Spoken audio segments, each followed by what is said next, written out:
Hello, everyone, and very well welcome to our webinar today. The discussion will be focused on averting water bankruptcy, global water supply risk, and countermeasures. And today we have four exceptional voices from around the world that will help us to understand this crisis of water and what we can be done about it. So I will start to introduce Mr. Eric Solomon, that is a green diplomat, a business negotiator, and a renowned inspirational speaker. He has served Norway Minister of International Development and Minister of the Environment, also head of OECD, and also under the Secretary General of United Nations and Executive Director of UNEP. And today he is the President of the Belt and Road Green Development Initiative, Senior Advisor at the World Resource Institute, and Board Member of the International Hydropower Association. Very well, welcome. Thank you. Now we move forward from the international policy and green to the science. I hope Norma is here or not. Not yet. No, but I will introduce her. So Norma Patricia Munoz Sevilla is a marine biologist who had lead or participate in 59 research projects on covering marine resource, cost of development, water resource, marine pollution. She's a scientific coordinator for the Mexics of the Observatory of Sea and Coast and member of consortium of institution of marine research for the Gulf of Mexico and Caribbean Sea. And today she serves as the president of the Climate Change Council of the Presidency of Republic of Mexico.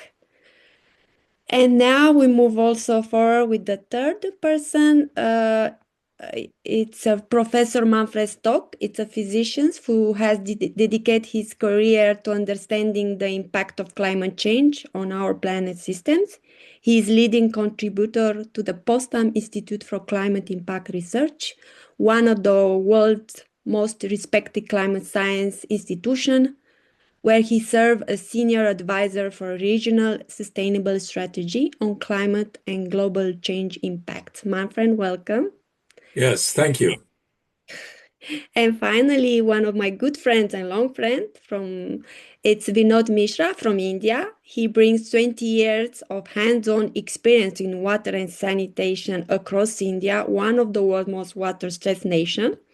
He has worked with India Ministry of Jal Shakti across 45 districts under the National Water Program linked to SDG 6. And now he is the country manager of UNOPS, India, and he implements projects from water, supply, sanitation, circular economy. Vinod, welcome. Thank you very much. Thank you, Anna. It's my pleasure. You're welcome. So we have four speakers from global diplomacy to field of implementation, from climate science to coastal ecosystem. So to you, Thomas. Okay, thank you for doing the introductions, Anna, and welcome everybody to this webinar on one of the most critical existential risks humanity is facing, and one that is connected to so many other issues, for primarily, though, I would say, food security, which is my own personal expertise area, one of them anyway. I'm going to try and set the scene first. I will share my screen. Okay, yeah, is that? Oops, PowerPoint, yep, that should be it.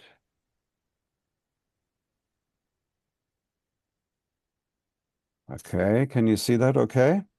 Yes. Yep. Okay, so as our point of departure,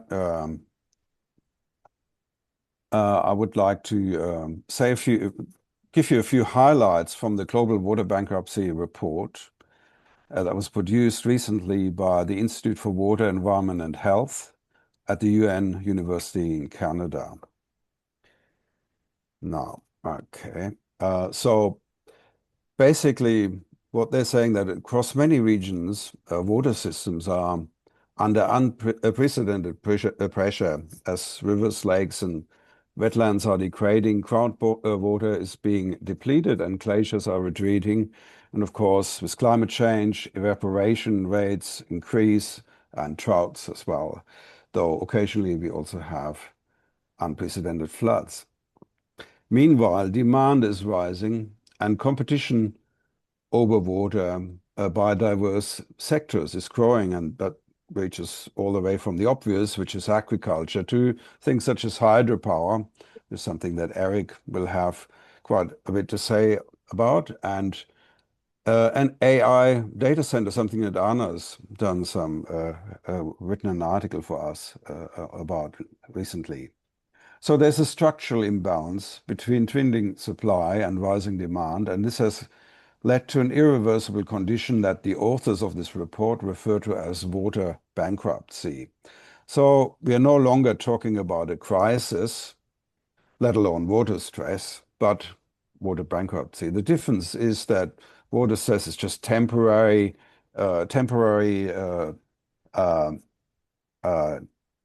imbalance between supply and demand. A crisis is more something driven by external shocks, such as the drought and maybe an El Nino or something like that. But what we have now is a long-term state of over-extraction that has led to a degrading of aquifers and river and ecosystems. And basically, they believe it's going to be very, very difficult to reverse. Why? Largely, it's been on the demand side. You can see that water consumptions in the last 100 years has grown about eightfold, not least because the amount of land under cultivation has grown massively, and of course the human population. So this is just showing a little bit of the distribution of water risk. That's sort of a composite of different water risks, and you can see it's sort of Africa, India, the Middle East, Central Asia, parts of Central America and Southern America that are most affected. Also, my own country, Australia.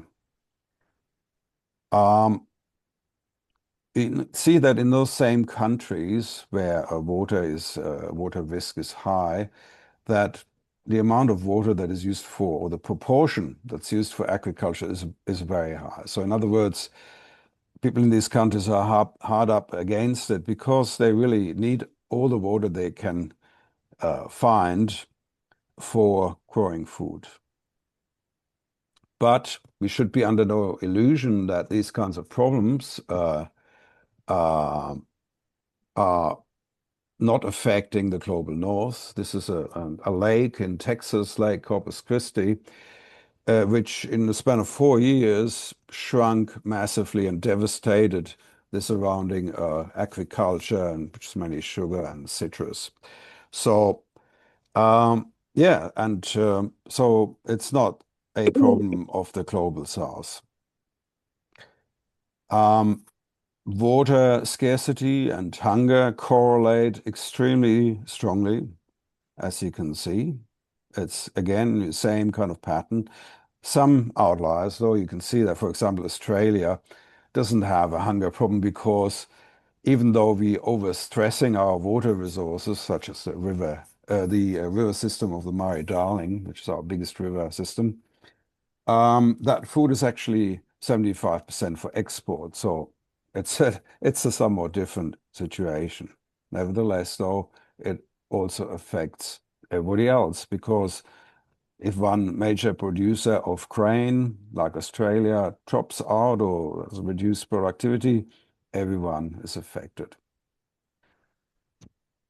Not least, this water scarcity is leading to an absolutely massive 20-fold increase in water conflicts since 2010. That's an enormous increase.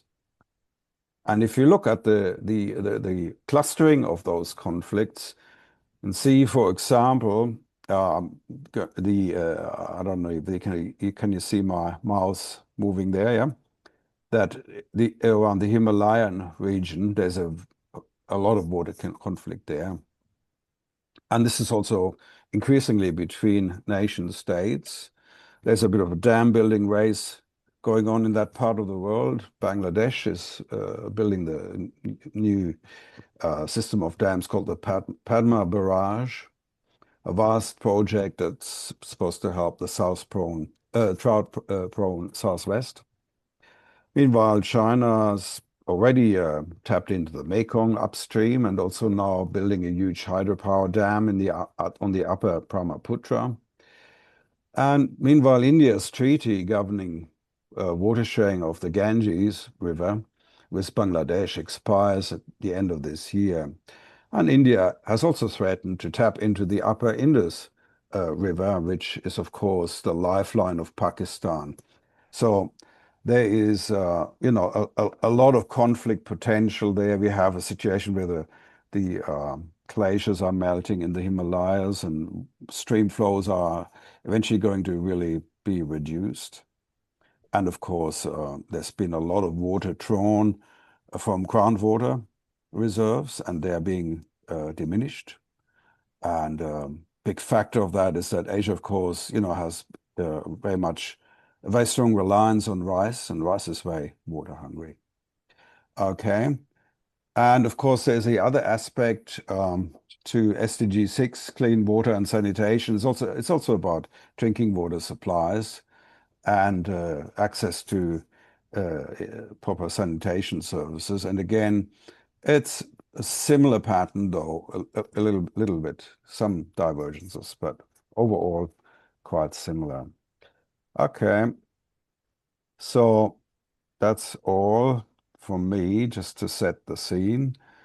And I'd like to begin with asking Eric some questions from his vast experience. Eric, you've been watching, no doubt, the development of the global water crisis or post-crisis over many years. And do you think we've reached a point of bankruptcy? How serious do you think the problem is?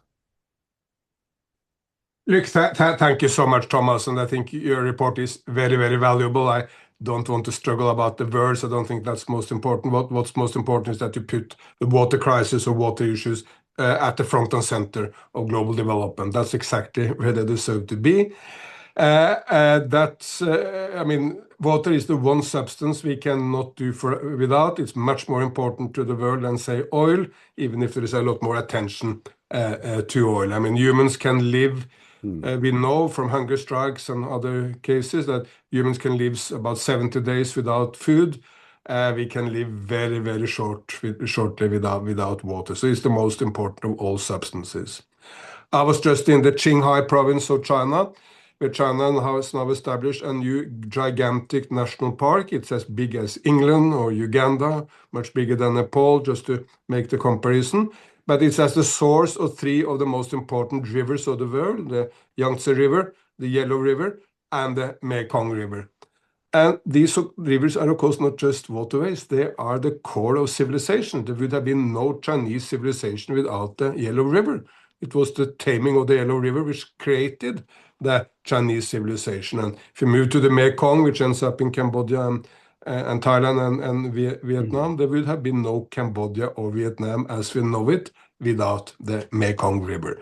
So rivers and water are central to civilizations and central to human life. Let me touch upon some of the issues which will come up. First, water is front and center for climate change. People tend to speak about climate change as a matter of temperature. No, it's a matter of water. It's extreme weather events, whether too much water, flooding, or too little water, droughts. It's the potential, which was mentioned here, of the melting of the rivers of the Himalayas, in which case Ganga, within the worst of circumstances, be a seasonal river, just in the monsoon season, but not an all-year river. That would have dramatic, catastrophic consequences for hundreds of millions of people. So let's not speak as if climate change is about temperature. If your temperature in, say, Delhi is 50 degrees, which is the climax, even if it increases to 52, it's very bad. but the most important is the indirect relationship through water. And water is, of course, not just a problem, it's also the remedy. Most people living in the hot part of the world still do not have air conditioning. Well, how can you then survive with extreme weather, extreme heat? Water. Water being available everywhere. And that's what say Indian authorities or Indian municipalities do in extreme heat situation, but also what they do in the United States, where state of Arizona has developed heat officers with these aim. So that's the first. Second, we need to restore the global river and water ecosystems. China is now restoring the Yangtze River, which is one of the biggest river systems in the world. Seems the results so far are splendid. But let's go to a place where it's already done, Zhejiang province, just south of Shanghai. That's the #1 example in the world as to how you can improve water ecosystems. Back in the days, just 10 years ago, the rivers of Zhejiang were nicknamed soya sauce rivers because they were black and brown like soya sauce, not because they tasted well. And now they're completely clean. You can go for a swim. Most of it you can simply go down, drink. There's any number of frogs and butterflies and birds and fish coming back.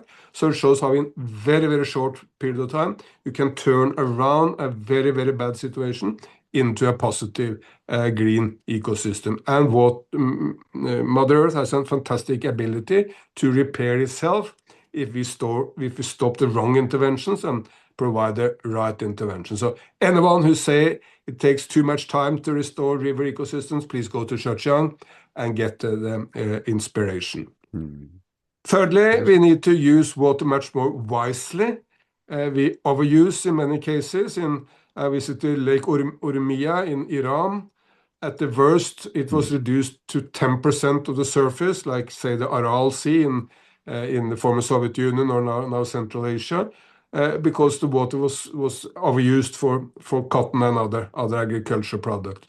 But again, there are remedies when the Iranians starting to distribute water much more wisely, not just overflooding the agricultural land, but targeting the plants so that the plants and the farmers got revenue, but without overuse of the water. They got water back in the lake, so at least 50%. When I visited, was back to 50% of the surface. It's not perfect, but much better than the past. Two more issues. Water has a fantastic capacity to store energy. I think we will not see, maybe we will see some massive hydroelectrical power dams developed in China and maybe some other parts of the world, but mainly water will be storing of energy. Take you to the Indian state of Andhra Pradesh. In Andhra Pradesh, Greenco, a middle-sized Indian company, has established the largest combined solar, wind, and hydro facility in the world. Works like this in daytime when there is plenty of sun in Andhra Pradesh. You use the sun to uplift the water in the reservoir. There's no river there, no traditional hydro dam, just a lower reservoir and a higher reservoir in nature.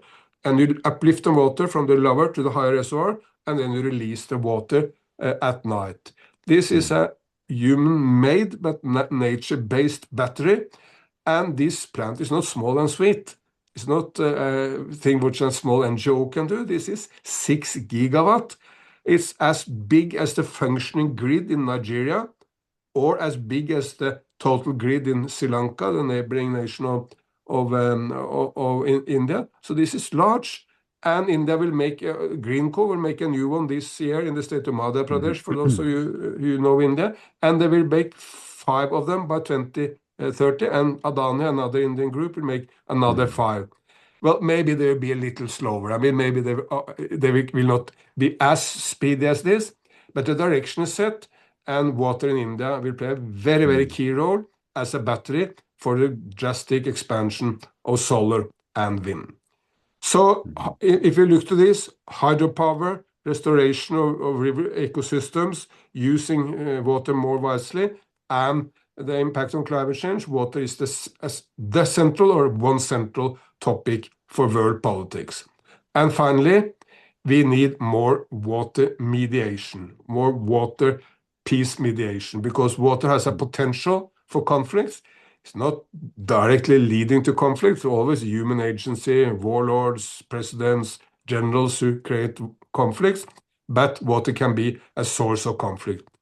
In Darfur, in Sudan, at the peak of the conflict there, well, northern Arab tribes, they had to, because of climate change, they lost water for the cattle and for the sheep. What did they do? Well, they took the sheep into the already cultivated land for African permanent population. Well, surprise, surprise, the African permanent population didn't like this. They didn't want the sheep for someone else to come into their land, and there was a conflict caused by the lack of water. These kind of conflicts must be mediated. But that applies even maybe more to potential conflicts between nations. There's been a lot of concern in Egypt and Sudan about the so-called Renaissance Dam in Ethiopia. It's the largest hydropower dam in Ethiopia. In Africa.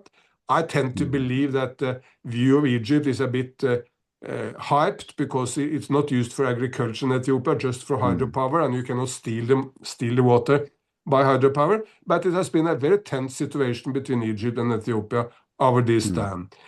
Euphrates, Tigris, you have similar situation between Iraq and Turkey. And for sure, there's a lot of concern in India, Bangladesh, and other nations about the enormous plans for hydropower in China. That will be a 75 gigawatt hydropower construction in the Chinese state or Chinese province of Tibet.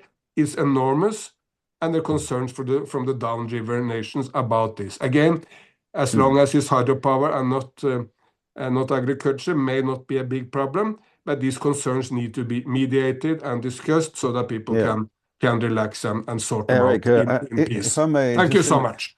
If I may just follow up a little bit there, I'd love to hear a little bit more from you, considering your positioning with the Belt and Road Initiative in China, about those conflicts with Bangladesh and also potentially India over the Himalayan watershed. And what is the state of diplomacy? They also with the continental Southeast Asian nations on the Mekong. We have all these problems of environmental flows in the Mekong being too weak to prevent saltwater incursion into that very important Mekong Delta, which is one of the world's biggest rice-producing areas. So what's the state of the diplomacy there? And are there direct talks, negotiations? What would be the rational way to proceed? First of all, everything depends on everything. So the fact that the relationship between China and India was at a very low point in 2020, it's now drastically improving. That will make all this much, much more easy to solve, because when there are good political contacts, you will have also better scientific contacts, better contacts at every level. So it will help dramatically. And I think the most important is transparency. There must be complete openness about the plans, because then, say, downriver nations can know exactly what will happen, what they can expect. And of course, as I see it, hydropower plants normally don't really affect dramatically upon the flows downriver, because there may be some intermediate period when you fill up the dam, but after that, of course, the water need to flow. If you use it for agriculture, like in Aral or Lake Urmia in Iran, as I said, that's something completely different, because then the water disappear from the downriver nations. But the diplomacy, open contact, and transparency, so that people can be completely sure what will happen, that's the recipe for solving this in a peaceful manner. Yes, that's right. I think also, the rational approach, and speaking as a scientist purely, would be to direct the water to the most fertile areas where you get the best yield, no matter where that is. But for that to be palatable to all parties, you'd have to have real strong agreements about how that food then is also shared or traded.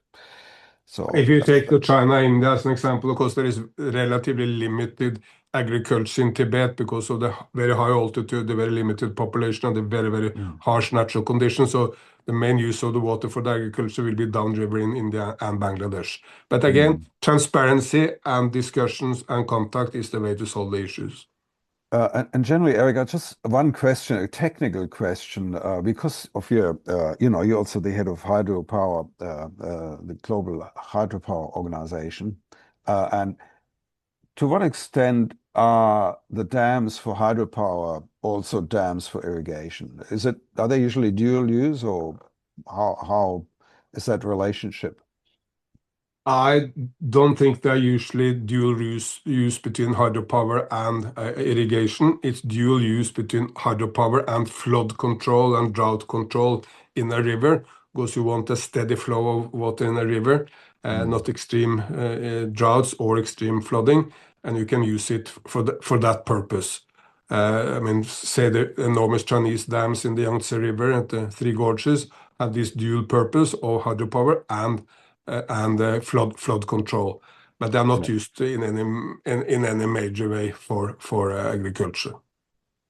Okay, all right. Well, I would like to now move on to Vinod, who's worked for decades in India on sanitation, but also water supply issues. And Vinod, India is one of those places I mentioned before as really critically at risk from water shortages. And I must say, I have memories of visiting India in the early 80s. I'm betraying my age here, but and watching people draw water with oxen that were moved around in a circle, moving a water wheel, with clay pots that brought the water up. And then now, of course, it's all electrical pumps and by the millions pumping up water as if there was no tomorrow. Would you just like to characterize a little bit of the extent of the crisis and how it is felt by people and how it's affecting people's lives? Yeah, thank you very much. Actually,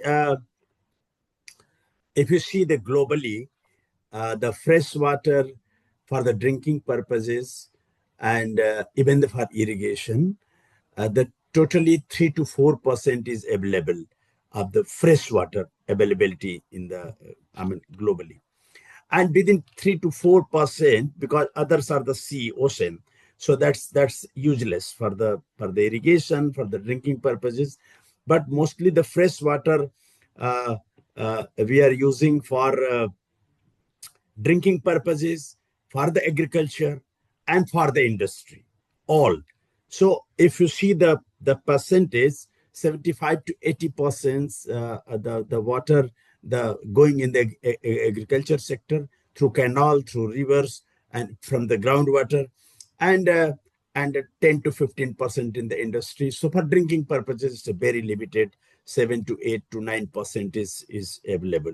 So we'll have to manage within that only.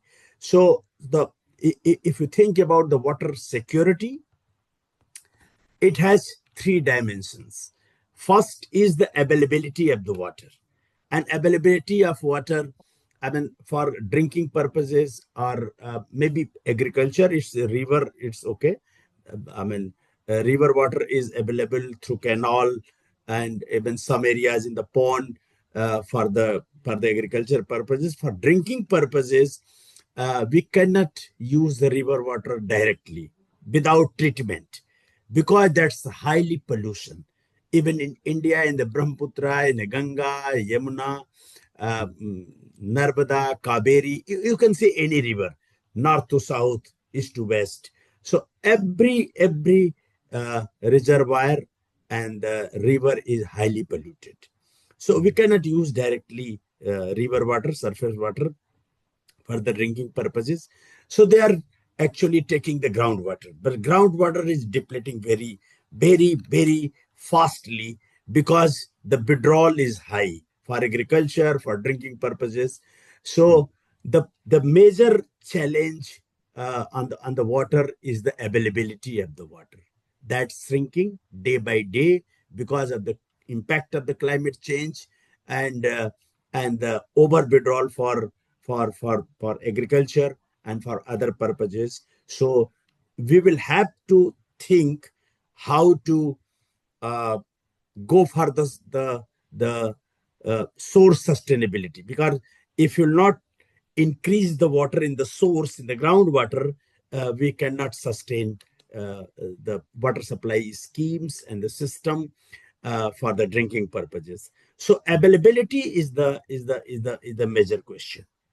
Second is access, universal access and equity.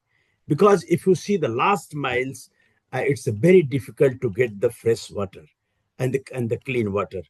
So we will have to work on the system so that improvement in the system, delivery system, from the top level, from the national to state and under district, and even the grassroots level, villages level. So without strengthening the system, we cannot deliver the water and provide the water to the last mile, most unprivileged people. So that is the availability and the equity and universal access to the fresh water and the drinking water is the second challenge. And the third challenge is the quality. Quality of water is the big challenge. The entire Ganga basin, if you see from the Himalayas to the Bangladesh and the West Bengal in India, the entire region from Uttar Pradesh, Bihar, Jharkhand, all states, highly arsenic contamination is around the Ganga basin and then even the Brahmaputra basin. So fluoride, arsenic is a highly polluted. The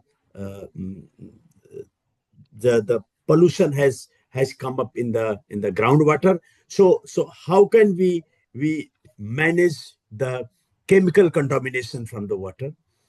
And the bacteriological contamination is because of the lack of the proper sanitation and disposal of the human excreta. So that is the also biggest problem, that creating the bacteriological contamination in the water. So overall, bacteriological and chemical contamination. So contamination and pollution is the one more biggest problem in water security. Without managing the water quality and ensuring the water quality, we cannot provide the fresh drinking water to the population the way it's increasing in India and even the entire South Asia, Pakistan, India, Bangladesh. So we'll have to work on the to develop some system to manage the population and availability and access, equity and access to the water. In India, I'm working on the Jal Jeevan Mission. It's a flagship program of the Prime Minister of India, and he's trying to provide every household tap water connection but in 5 years. It's a big challenge to provide the tap water connection to each household and the clean water and fresh water and pollution less water. So this is the great challenge. But yes, the government is working, and they are taking water from the ground. So the biggest problem is the groundwater. Groundwater is shrinking day by day in India and even the entire South Asia. So this is the biggest challenge. How can we use the river water as a drinking purposes? So these are the challenge, and for the institutional sustainability, we will have to work on the every country. It's to manage and to provide the supply to the grassroots level. And the one more thing is digital and the technology is important, because whatever technology is available, to fetch the water and to recharge the groundwater, it's very, very limited. So we'll have to work on the technology to catch the rain and recharge the groundwater, so that the water will be available for the future generation. One more thing I wanted to add, that the water is mainly the women's subject everywhere. If you see the drinking water, at household level, mostly women are managing the water. So involvement and capacity building of the women and in the management of the water supply system is the very, very key area where we will have to work, so that they can understand the how to save the water, how use the water, how maintain the water quality. So this is the one major component. And the last I want to mention about the climate, the impact of the climate change and the environment is the big issue. Even in India, if you come to India again and see the Ganga water, how it was like 10 years, 20 years before, and now is Ganga is a horrible river. No, I mean the Hindus are considering this is a holy river, but it's not holy. It's a very, very in the bad shape. And same thing is happening with the all rivers, river water. So it's one thing is the climate, impact of the climate, less water, less rain, and the second is more about the human behavior. So how people are behaving with the water, and they are maintaining the water supply and maintaining the rivers. That is also the biggest problem. So for the in terms of water bankruptcy, we will have to work around these areas to secure the water security. Thank you, Vinod. And just to follow up on what you said about equity of access and also gender issues, there's the new UN World Water Development Report 2026 just recently came out and very much looks at those issues for anyone who wants to know more about it. The other thing, though, another report I wanted to mention is the Africa Water Vision 2063. So Africa's got this 2063 agenda, a bit similar to the UN. It's the African Union who brought out this document. It's a comprehensive policy document and also an action plan. Does India have anything like that for water? Does it have a sort of a really long-term plan for water management? Yes. I mentioned the program of the Prime Minister launched. It's called the Jal Jeevan Mission in Hindi. It's Water Life Mission in English, the Water Life Mission. So they have prepared the long-term vision and the mission to provide every household safe drinking water, and even the target is to do the recharge of the groundwater, maintaining groundwater and recharging and rejuvenation of the ponds, the traditional water sources. So that's the target. Currently, they have prepared the mission and vision document. They are working around that, and they are implementing in some areas, especially in Rajasthan. Rajasthan is the biggest problem during the summer season in terms of the availability of the water supply. In Jaisalmer, Badmer, few districts there, 10 to 15 kilometers women just walking to get the 1 bucket 10-liter water for the drinking purposes. So these are the area where the government of India has prepared the mission document and vision document to provide the tap water connection to each household, to bring the canal water and the river water, surface water, to provide each households.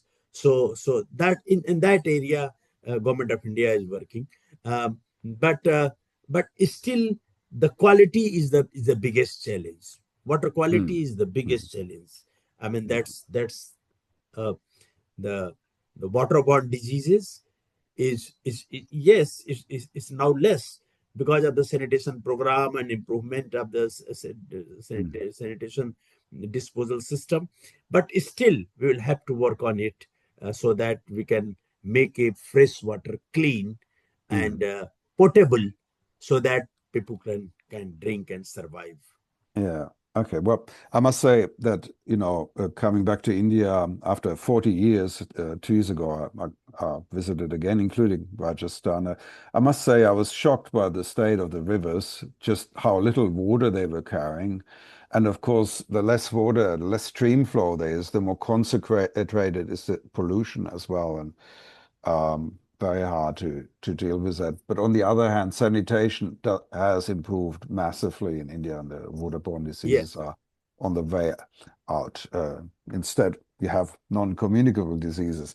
But the other issue, though, I wanted to touch upon is how is the thinking sort of developing on rice agriculture? Because rice is extremely water hungry.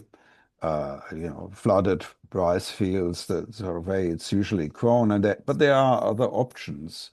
There's a lot of some new science and developing varieties of rice that do not need to be constantly flooded. And of course, rice fields, wet rice fields, are a massive contributor of methane and amplifying climate change. So is there any sort of plan to rethink agriculture? It would be difficult to do because rice is synonymous with food in Asia. Yes. So it's but is there any sort of plan for rethinking agriculture? Now, I mean, I will give the example from the Andhra Pradesh. Andhra Pradesh, they have prepared a system and to shift the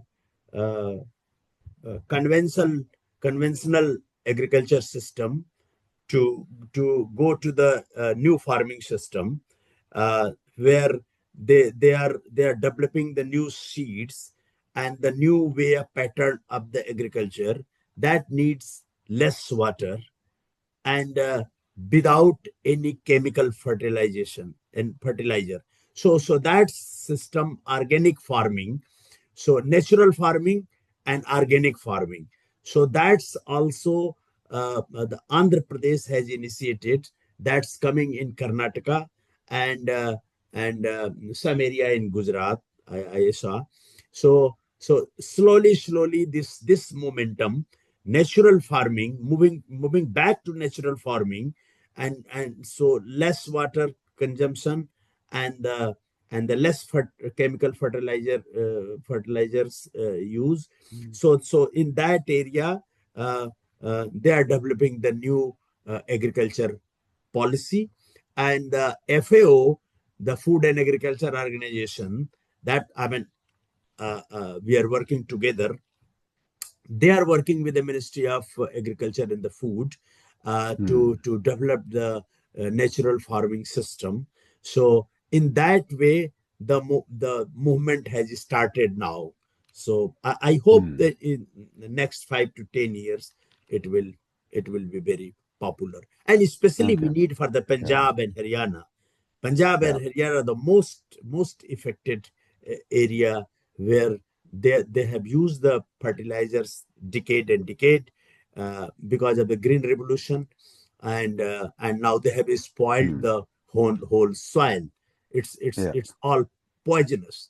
So we'll have to move. There is no option. We'll have to move to a natural farming and organic farming. That's right. If you have similar problems in Australia, also, the overuse of fertilizer and there's a depletion of soils that goes hand in hand with it, and heavy plowing and all that, and we, end up with soils that have very much reduced capacity to hold water, and there are all kinds of initiatives now to reintroduce organic material into the soil so that it can actually hold the water. Yeah. and which has many benefits. You can use biochar and such. There are many different methods, Yeah. but it's a big job ahead of us.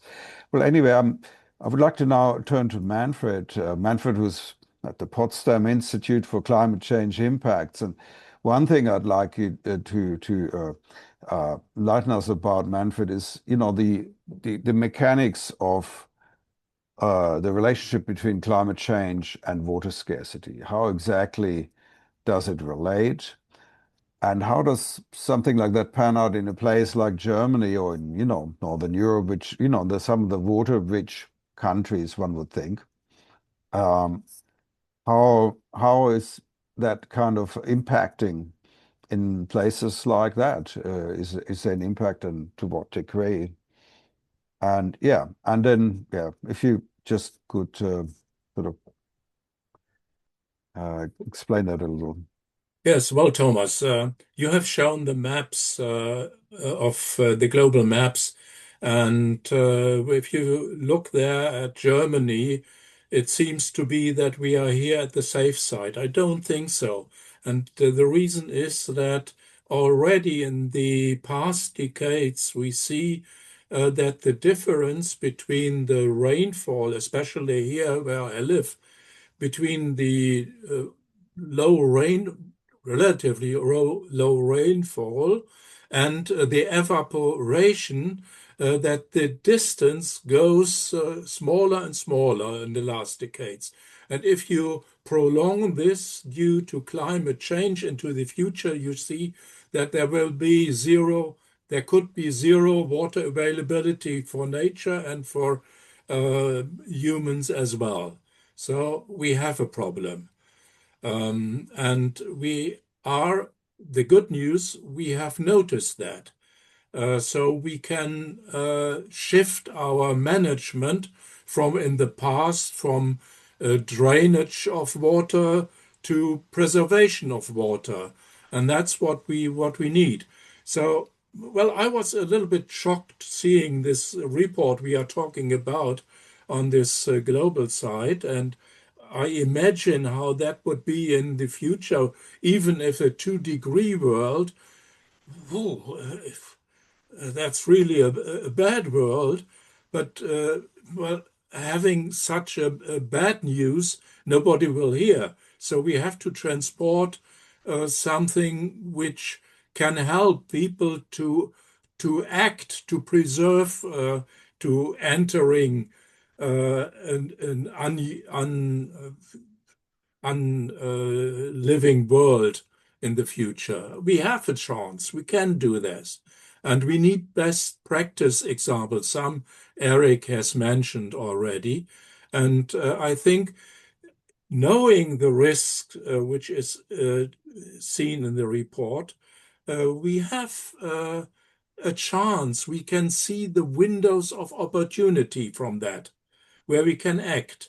Even especially here in Germany, we face that and we are discussing what to do. I live here close in north of Potsdam, close to one of the finest lakes around Berlin in a nature reservoir. And we see for the last decades the water level going down. And that's typical for many of the lakes, the groundwater-fed lakes here in Brandenburg, which is one of the driest regions in Germany already.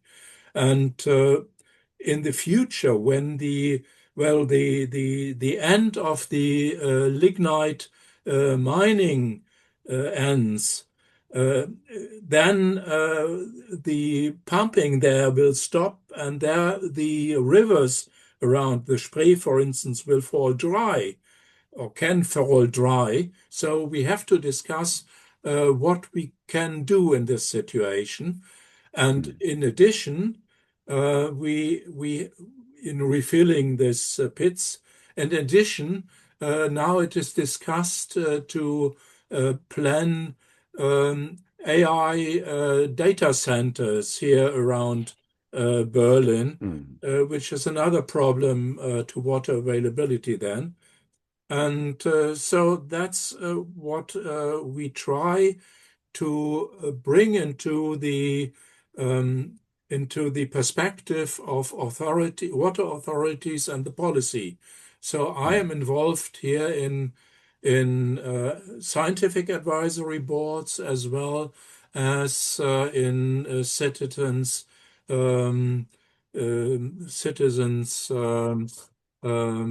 initiatives.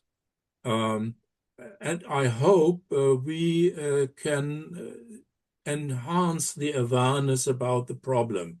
And such a report, like from the UNO, can help a lot according to that, to see if we can act here as a best practice example how to behave in water scarcity problems.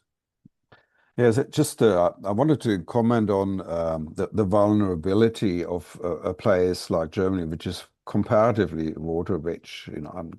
Even in a drought, Germany has enough water to make any desert bloom, but the ecosystem in Germany is not, in countries like that, is not really adjusted to have a large reduction in water availability. So it's actually reliant on plentiful water, and a reduction, a relatively small reduction, Yes, can have right. devastating effects. And it's at the wrong time and Yeah. in a wrong well, too much. It's either too low or too much. So that's the problem with it in time scales. And so we have as floods as well as heavy droughts. And the difference in the rainfall patterns regionally and, for instance, in the seasons give difficulties to agriculture and to forestry, for instance. We have severe problems already with our forests and how to rebuild them to resilient structure, Yeah, which and a few takes a years long ago time. there was a massive dieback of pine forest because, and it's interesting how it worked. It was just a lack of, there's a heat wave summer and two in a row, I think, and it just meant that there wasn't enough sap for the pine trees to fight the pine beetles that Yes, and we delve are one into of the, the hotspots for wildfires here. So yeah, so it's nobody expected that, but there's vulnerability that doesn't always meet the eye. And of course, as you said, Germany is, a very densely populated country. It's highly industrialized, so there's competition for water from different sectors Right. too. And of course, agriculture is in a way vulnerable because it's rain-fed. It's not irrigated generally. So when there is no rain, it just collapses. It's Whereas you can't increasing just increase, you irrigation now, can't, yes. they're starting to do that. Yeah, increasingly. Yeah, that's right. Mm. And that's a problem in the global competition now for German farmers, especially here in Brandenburg. We had from the history, we had a lot of drainage systems which are ruined now, and it's difficult to rebuild them to a proper management situation. That's on the way, but it takes time. We have recently evaluated low water management management rules, and to discuss that with local authorities, how to manage the situation to a better future development for water availability. And I hope that's going on, even under the difficult financial situations we have even now in Germany. Yeah. Okay. Well, you mentioned also data centers before, and Anna, you've done a bit of work on that, and another of our team members, Professor Barry Gills, just wrote in the chat, the proliferation of massive AI data centers around the globe is incompatible with meeting global climate change goals, as well as posing a very severe threat to water security. Anna, would you like to say a little bit about your insights about data centers? Yes, it's why I feel like we trade our water from ChatGPT, from something that probably I don't know if it will be alive to talk with this AI. I'm not saying that AI is very bad, but I know that probably in Sweden, I don't know if Eric is still here. I know they are developing some data center on circular water, and it seems it's working, but globally. It's quite a nightmare. Like, I don't know why everyone has the close eyes on data center, and I know that it's very expensive to do on circular economy, this kind of data center. And I think it's not so much, we are not talking so much about the danger of data center in media, on science, on everything. So I think, on my opinion, this is the the worst scenario. Like in the next years, without taking on consideration, I know there are science around the world. There is a lot of potential to have the data center and not use our fresh water, because the data center use the fresh water. Like the water for us, for the agriculture, and etc. So yeah, Okay. this is. I also have a question in Q&A from Barry. What are the prospects for establishing a new global commission to thoroughly investigate the global water crisis and to create recommendations for new global water regulations or institutions for the protection of water resources globally? Basically, what is the state of international diplomacy on water?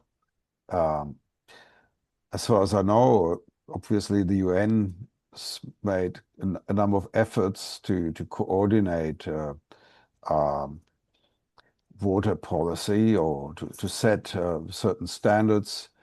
There are quite a number of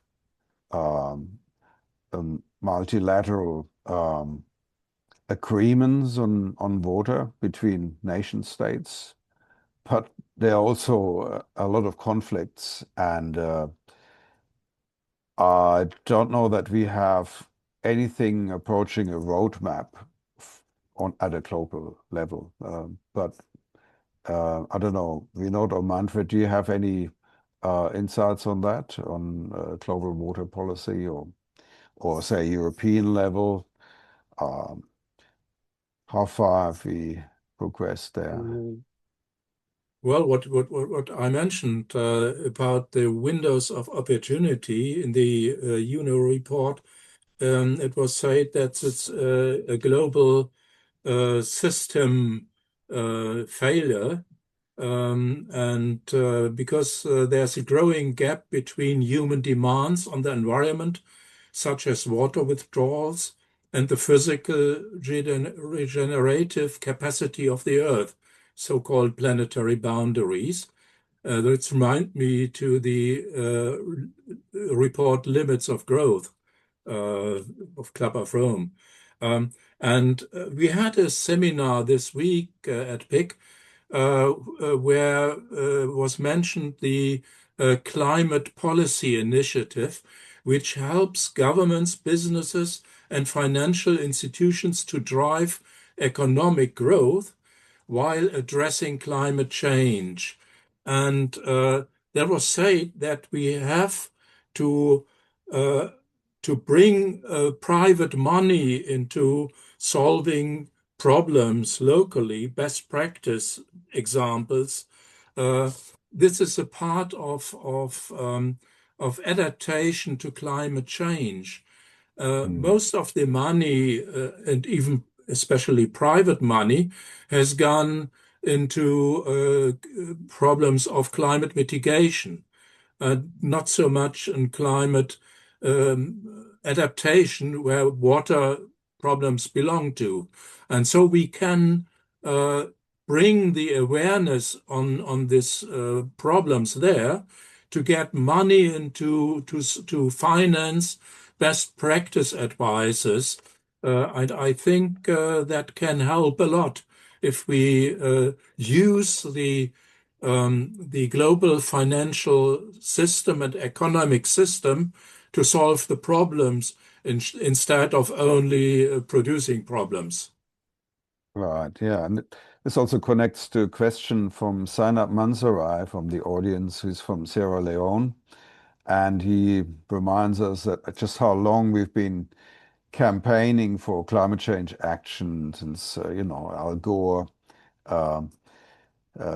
sadly missed out on the presidency by one vote in the Florida Supreme Court, I believe.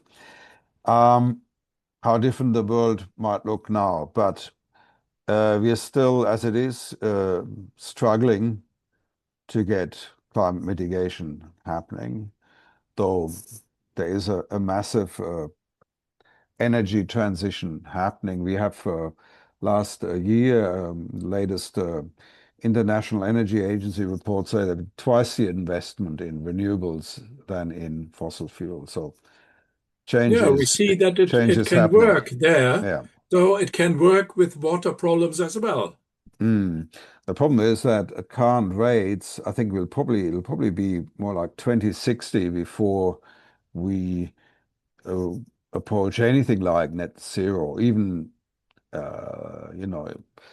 that's an optimistic estimate. And where do you think we'll be by 2060, Manfred, in terms of climate change impacts and water? Well, it will turn down many parts of economy, and even the finance sector will notice that something has to be done if there will be not only a water bankruptcy, but an economic global bankruptcy. So I hope that noticing that risk will open a window of opportunity in ongoing climate change. Well, the problem is the time scale. We need too much time to notice problems than to solve them. And I wanted to ask Vinod again, Vinod, if you can hear me. Yes. Yeah. In a place like India, obviously, you have many different priorities to consider in a place like India. And how is the sort of progress there on climate change? And do these water problems actually inspire some more more sober attitude towards energy production? Because India still uses quite a lot of coal too. Yeah, that's what I say. What's the state of play, and also data centers, if you could? Actually, the energy transition is a big area, and the government of India has opened the new ministry. It's called Renewal and Renewal and Energy Department, so separate department, and so energy transition from the hydro and from thermal to moving towards solar, air, and especially in the rural areas on the composting and mainly with the cow dung, the gas for the cooking purposes, so that we can reduce the dependency on the CNG and the LPG gas. So that area, I mean, this new biodigester they have developed, and they are providing to rural areas on the subsidy basis. So people are installing this biodigester and producing the gases and calculating the carbon reduction at the household level. So that the energy transition is the big way, and the government of India has prepared one policy also on the renewable energy and alternate energy, so that we can move forward from thermal and the hydro to the more natural energy. So that's happening in India. The progress is happening, but still there is a lot of effort will have to do, and because of the climate change and the coal and the other natural resources of the energy, the way we are utilizing, its log source is again depleting, and the current the war situation in the Middle East has created a big fuel and the energy problem in India. So dependency on the petrol and the diesel. So it's now there is a new policy to develop the more electronic vehicles, so that we can you can move from the traditional to the new renewable energy source. So that's happening in India also. Yeah. Okay. Well, I'm just like to sort of remark another comment by Barry Gills about crop failures from climate change and lack of water for irrigation. I think from my 10 years of the last 10 years of research on food security, I think that's really where I have the greatest concerns, that the water shortage is going to affect our food supply massively. And there we really need to think that through and develop policies to address that. Yes. Because if you see the situation of the rivers, whether it's the Brahmaputra or the Ganga or Yamuna or Indus or any maybe Narmada or Kaveri in the South India. So all rivers, they are just going, I mean, producing less water because of the climate change situation.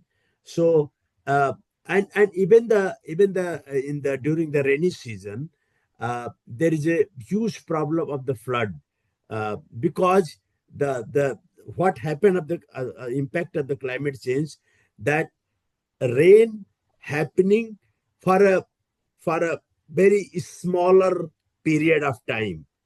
Earlier, it was like monsoon period in India was from June to September.